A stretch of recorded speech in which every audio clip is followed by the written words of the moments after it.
Hello friends, welcome to Indian study पर आपका स्वागत है। दोस्तों, आज के इस वीडियो में मैं आप लोगों के लिए हिंदी का टेस्ट लेकर के आया हूं, जो कि आपके आने वाले exam UP triple S C video के लिए बहुत ही ज़्यादा इंपॉर्टेंट है।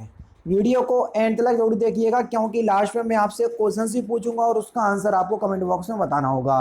साथ ही साथ इस वीडियो की पीडीएफ डिस्क्रिप्शन में टेलीग्राम चैनल का लिंक दिया हुआ है, वहां से आप प्राप्ति कर सकते हैं। तो चलिए दोस्तों, स्टार्ट करते हैं और देखते हैं पहला क्वेश्चन। अरे जरा इधर तो आ, मैं कौन सा अव्यय है। आपको अव्यय बताना है कि इस वाक्य में किस प्रकार के अव्यय का प्रयोग किया गया है। अरे जरा इधर तो आ, मैं कौन सा अव्यय है। तो सही आंसर हो जाएगा आपका सर विस्मयादि बोधक अव्यय हो जाएगा यहाँ पर। तीसरा ऑप्शन करेक्ट। अरे शब्द जो है ये विस्मयादि बोधक अव्यय की पहचान कराएगा। निम्नलिखित में से कौन सा शब्द स्त्रीलिंग शब्द है। सिंपल और इंपॉर्टेंट क्वेश्चंस, जल्दी से बताओ। सूचना। सूचना शब्द जो है वो एक स्त्रीलिंग शब्द है। दूसरा ऑप्शन करेक्ट।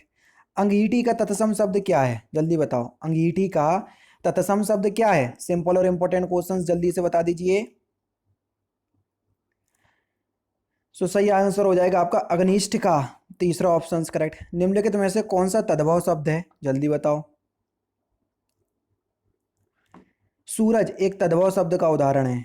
जिसके हृदय में ममता नहीं है, वाक्यांशों के लिए एक शब्द क्या होगा, उसे हम क्या बोलेंगे जिसके हृदय में ममता ना हो। तो उसको हम बोलेंगे निर्मम। तीसरा ऑप्शन करेक्ट।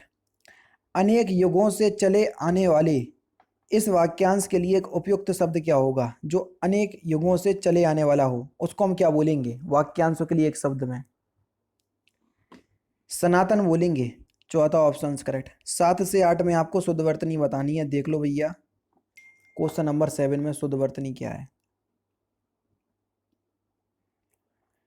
सही आंसर आपका क्या हो जाएगा सर, प्रत्युत्पन्न। चौथा ऑप्शन करेक्ट। एकाग्र किस प्रकार से लिखा जाता है, देखो। तीसरा ऑप्शन यहाँ पर बिल्कुल करेक्ट। प्रत्यक्ष शब्द का विलोम शब्द आपसे पूछा है कि प्रत्यक्ष का विलोम शब्द क्या होगा। प्रत्यक्ष का विलोम शब्द हो जाएगा परोक्ष। दूसरा ऑप्शन करेक्ट। तिलक लगाने में किस अन्न का प्रयोग होता है। अक्षत। दूसरा ऑप्शन करेक्ट। नेक्स्ट क्वेश्चन से स्टार्ट करने से पहले मैं आपको बता दूं कि अगर आप यूपीएसआई, यूपी लेखपाल, UP triple S C, PET, UP police constable इन सभी एग्जाम की तैयारी कर रहे हो, तो मैं आपसे बोलूंगा कि आप जरूर से, मैं अनअकैडमी पर स्पेशल क्लास ले रहा हूं, उस क्लास में जरूर से आइएगा। क्यों? क्योंकि भैया वो थ्योरी वाइज क्लास होती है और हर एक चीज़ आपको अच्छे से समझ में आएगी, ये मेरा आपसे वादा है। तो डिस्क्रिप्शन में लिंक है, आपको जरूर से मिल जाएगा। और अगर आप दिए गए लिंक से नहीं पहुंच पा रहे हो, तो पूरा ट्यूटोरियल में आपको बता दे रहा हूं कि आपको किस तरीके से पहुंचना है।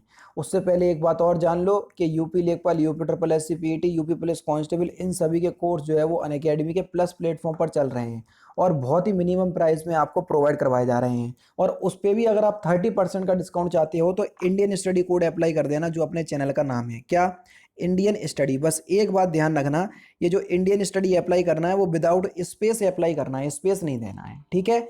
बाकी चलते हैं नेक्स्ट क्वेश्चन की तरफ, लेकिन उससे पहले ये देख लो कि किस तरीके से आपको मेरी क्लास तक पहुंचना है। दोस्तों, जैसे ही आप अनअकैडमी का लर्निंग ऐप प्ले स्टोर से डाउनलोड करोगे, तो आपसे पूछेगा कि आपको कॉम्पिटिटिव एग्जाम की तैयारी करना है या आपको 6 से 12 तक पढ़ना है। तो मैं तो आपसे कहूंगा कि आप कॉम्पिटिटिव एग्जाम की तैयारी करना चाह रहे हैं, ठीक है। आप किसी भी कैटेगरी को सिलेक्ट कर सकते हैं, railway, bank, SSC, UPPSC, BPSC, RPSC, CPSC, कोई भी स्टेट पीसीएस को आप सिलेक्ट कर सकते हैं।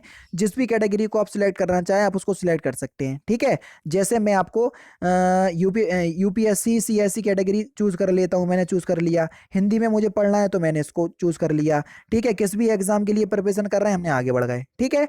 अब ऐसा नहीं है कि आपने इस कैटेगरी को चूज किया है तो आप मेरे से नहीं पढ़ पाएंगे, जबकि मैं यूपीपीएससी कैटेगरी के अंतर्गत जो है वो पढ़ाता हूँ। ये सब्सक्रिप्शन अगर आप लेना चाहें तो सब्सक्रिप्शन ले सकते हैं, ठीक है। क्योंकि अनअकैडमी और अनअकैडमी प्लस में बहुत ज्यादा फर्क है, ठीक है। सब्सक्रिप्शन के बारे में भी आपको बता दूंगा किसी और वीडियो में। तो आपके सामने इस तरीके का इंटरफेस आएगा, ठीक है। तो आपको मेरा नाम सर्च करना है, ठीक है। मेरा नाम क्या है, तारिक सरवर। तारिक सरवर, ठीक है। तारिक सरवर, तो मैं आपको मिल जाऊंगा। देखो तारिक सरवर, ये मिल गया। ये मैं आपको यूपीपीएससी कैटेगरी के अंदर पढ़ा रहा हूँ, ठीक है। तो जैसे ही आप कोई भी क्लास होगी मेरी, ठीक है, जैसे ही आप किसी भी क्लास पर क्लिक करेंगे, तो कोई भी आप मेरी क्लास पर क्लिक कर सकते हैं। मेरी सारी क्लास जो है वो बिल्कुल फ्री ऑफ कॉस्ट होती हैं। जैसे मैंने ग्रामीण परिवेश की ये अभी लेखपाल के लिए क्लास ली, ठीक है, तो इस पे जैसे ही सिलेक्ट करा तो आपसे वॉच क्लास पे जैसे ही आप क्लिक करोगे तो यहां पर कोई ऑप्शंस नहीं आएगा, लेकिन आपके पास ऑप्शंस आएगा अनलॉक क्लास। अनलॉक क्लास क्यों करना पड़ेगी वो मैं आपको बता देता हूं। क्योंकि आप मेरी क्लास पहली बार देख रहे होंगे, अगर आप पहली बार मेरी क्लास देख रहे हैं तो आपको मेरी क्लास को अनलॉक करना पड़ेगा। और अनलॉक कोड क्या है मेरा? Indian study. इंडियन स्टडी जो चैनल का नाम है वही मेरा अनलॉक कोड है, क्लास अनलॉक कोड। तो इसको अप्लाई करना, विदाउट स्पेस क्लास आपकी अनलॉक हो जाएगी, बिल्कुल फ्री ऑफ कॉस्ट है, आराम से आप जो है वो देख सकते हैं। नेक्स्ट क्वेश्चन से आपको कि संयुक्त क्रिया किसे कहते हैं, क्वेश्चन नंबर 11 देखो और फिर बताओ संयुक्त क्रिया किसे कहते हैं। क्वेश्चन नंबर 11, जब दो या दो से अधिक क्रियाएं मिलकर किसी पूर्ण क्रिया का बोध कराती हैं तो उनको ही हम संयुक्त क्रिया कहते हैं। पहला ऑप्शन बिल्कुल करेक्ट। हिंदी की बोलियों को कितने वर्गों में रखा जाता है, जल्दी बताओ, हिंदी की बोलियों को कितने वर्गों में रखा जाता है। तो सही आंसर आपका क्या हो जाएगा सर? 5 वर्गों में। तीसरा ऑप्शन करेक्ट। प्रदेश की कौन सी बोली को संविधान की 8वीं अनुसूची में शामिल करने का प्रस्तावित या प्रस्ताव रखा गया या किया गया? भोजपुरी को। तीसरा ऑप्शन करेक्ट। निम्नलिखित में से कौन सा अंतः व्यंजन है? या, रा, ला, वा। देखो या ऑप्शंस में मिल गया, दूसरा ऑप्शन करेक्ट। निम्नलिखित में से कौन सा टावर्ग का व्यंजन नहीं है? टावर्ग का घा, ये का वर्ग में आता है ना कि टावर्ग में। चौथा ऑप्शन करेक्ट। निशीथ का आपको पर्यायवाची बताना है कि कौन सा निशीथ का पर्यायवाची नहीं है। तम, निशीथ का पर्यायवाची शब्द नहीं है। सूर का पर्यायवाची शब्द बताना है कि सूर का पर्यायवाची शब्द कौन सा है। मार्तंड सूर का पर्यायवाची शब्द है। अनुपम का पर्यायवाची शब्द बताना है कि अनुपम का पर्यायवाची शब्द कौन सा है। पार्थिव अनुपम का पर्यायवाची शब्द है। कौन तय शब्द में कौन सा प्रत्यय लगा हुआ है, जल्दी बताओ। कौन तय शब्द में कौन सा प्रत्यय लगा हुआ है? तो सही आंसर हो जाएगा आपका अप्रत्यवाचक तदित प्रत्यय, पहला ऑप्शन करेक्ट। निम्नलिखित में से कौन सा वाक्य शुद्ध है? दुकानदार ने ताला खोला, पहला ऑप्शन करेक्ट। शुद्ध वाक्य इसमें भी आपको बताना है 21 में। देखो, उसने उसने मुझे पास आने के लिए कहा, पहला ऑप्शन करेक्ट। कर्म के आधार पर क्रिया के कितने भेद होते हैं? कर्म के आधार पर क्रिया के 6 भेद होते हैं, है ना। तीसरा ऑप्शन यहाँ पर आपका बिल्कुल करेक्ट हो जाएगा। लेकिन रचना के आधार पर अगर आप बात करोगे तो 2 होते हैं, फिर सकर्मक क्रिया और अकर्मक क्रिया, ठीक है। चार पाई पर भाई साहब बैठे हैं, इस वाक्य में चार पाई शब्द किस प्रकार किस कारक में है?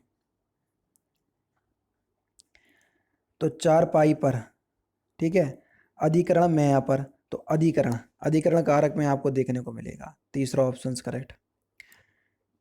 चांदी काटना है, इस मुहावरे का सही अर्थ क्या है? अधिक लाभ कमाना, तीसरा ऑप्शन करेक्ट। अकेला चना भाड़ नहीं फोड़ता, इसका सही अर्थ क्या है? अकेला व्यक्ति शक्तिशाली नहीं होता, तीसरा ऑप्शन करेक्ट। बिहारी, बांग्ला, उड़िया और असमिया भाषाओं का उद्भव किस अपभ्रंश से हुआ? मागधी अपभ्रंश, पहला ही ऑप्शन बिल्कुल करेक्ट।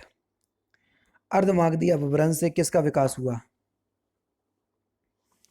ये पूर्वी हिंदी का हुआ, दूसरा ऑप्शन करेक्ट। जिसकी चिंता ना की जा सके, वाक्यांशों के लिए एक शब्द क्या होगा? उसको हम आचिंत्य बोलेंगे, पहला ऑप्शन करेक्ट। निम्नलिखित में से कौन सा शब्द हमेशा बहुवचन की तरह प्रयोग होता है? हस्ताक्षर हमेशा बहुवचन की तरह प्रयोग करते हैं। आजकल शब्द में किस प्रकार का समास है? आजकल का समास वगैरह करो आज और कल, और जहां पर और की हिंदी निकले द्वंद्व समास, चौथा ऑप्शन करेक्ट। राजभाषा विभाग की स्थापना कब की गई थी? 25 जून 1975 को की गई थी, चौथा ऑप्शन करेक्ट। अर्धशासकीय पत्र में प्रेषित की संबोधन की शैली होती है, क्या लिखोगे आप? सेवा में श्री शर्मा जी, इस तरीके से, है ना, दूसरा ऑप्शन करेक्ट। मक्खी शब्द का आपको तत्सम रूप बताना है कि मक्खी का तत्सम शब्द क्या होगा। मक्खी का तत्सम हो जाएगा आपका मक्षिका। ऐसा कवि जो तत्काल रचना करता हो वाक्यांशों के लिए एक शब्द क्या होगा, उसको हम क्या बोलेंगे? उसको हम आंसू कवि कहते हैं। दूसरा ऑप्शन करेक्ट है। लास्ट क्वेश्चन से आपको कि विनय पत्रिका की भाषा क्या है, तो इस क्वेश्चन का आंसर आप मुझे कमेंट बॉक्स में बताएंगे। तो दोस्तों ये थे आपके 40 हिंदी के इंपॉर्टेंट क्वेश्चंस जो कि आपके आने वाले exam UP triple S C video के रिगार्डिंग बहुत ही ज़्यादा इंपॉर्टेंट है। बाकी के 10 क्वेश्चंस गद्यांश में चलेगा, जैसा कि मैंने आपको बोला है कि लगभग जितनी प्रैक्टिस सेट प्रोवाइड करवा रहा हूँ उसमें 10 क्वेश्चंस गद्यांश में जा रहे हैं। ठीक है, तो दोस्तों फिलहाल की वीडियो में तो सिर्फ इतना ही। अगर आपको वीडियो पसंद आए तो प्लीज़ दोस्तों वीडियो को लाइक कीजिए, शेयर कीजिए और साथ ही साथ हमारे चैनल को सब्सक्राइब करना ना भूलें, क्योंकि मैं रोजाना इसी तरह की वीडियोस आप लोगों के लिए लाता रहता हूँ। नमस्कार दोस्तों, जय हिंद, जय भारत।